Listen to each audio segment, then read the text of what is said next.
Sir আমি বুঝছি যে দেখে নারায়ণগঞ্জের রূপগঞ্জে এইচএসসি পরীক্ষায় মোবাইল নকলের চিরকুট ও গাজার পুড়িয়া নিয়ে হলে প্রবেশ করলে ম্যাজিস্ট্রেটের হাতে আটক হয় ৩ জন পরীক্ষার্থী।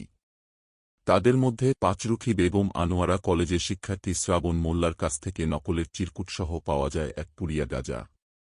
এ সময় নকলে জড়িত শিক্ষার্থীদের বহিষ্কার করেন রূপগঞ্জ উপজেলা নির্বাহী কর্মকর্তা আহসান মাহমুদ রাসেল। পাশাপাশি গাঁজা পুড়িয়া মাদক পাওয়ায় পরীক্ষার্থী শ্রাবণ মোল্লাকে ভ্রাম্যমাণ আদালতের মাধ্যমে ৬ মাসের বিনাশ্রম কারাদণ্ড প্রদান করেন অপর নির্বাহী ম্যাজিস্ট্রেট সহকারী কমিশনার ভূমি সিমন সরকার। বৃহস্পতিবার ৪ জুলাই দুপুরে উপজেলার ভুলতায় স্কুল অ্যান্ড কলেজের হল পরিদর্শনকালে এমন ঘটনা ঘটে। কেন্দ্রীয় সচিব ও ভুলতায় স্কুল অ্যান্ড কলেজ অধ্যক্ষ আব্দুল আওয়াল মোল্লা বলেন, এইচএসসি ইংরেজি প্রথম পত্র পরীক্ষা চলছিল।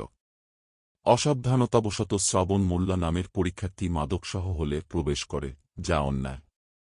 এ সময় পাঁচরুখী কলেজের শ্রাবণকে মাদক আইনে ৬ মাসের কারাদণ্ড এবং একই কলেজের পরীক্ষার্থী সাইদ ও সলিমুদ্দিন চৌধুরী কলেজের পরীক্ষার্থী তরিকুল ইসলাম তুর্জুকে নকলের দায়ে বহিষ্কার করা হয়। এসব বিষয়ে জানতে চাইলে রূপগঞ্জ উপজেলা নির্বাহী কর্মকর্তা আহসান মাহমুদ রাসেল বলেন, পরীক্ষা হলে নকলের চিরকুট, মোবাইল নিয়ে প্রবেশ করায় ২ জনকে বহিষ্কার ও একজনকে গাঁজাসহ পেয়ে মাদকদ্রব্য নিয়ন্ত্রণ আইনে ৬ মাসের সাজা দেওয়া হয়েছে।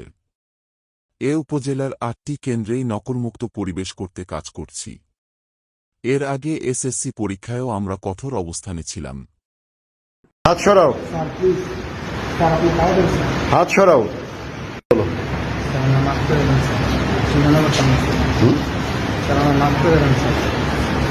অনেক পরিশ্রম করে কে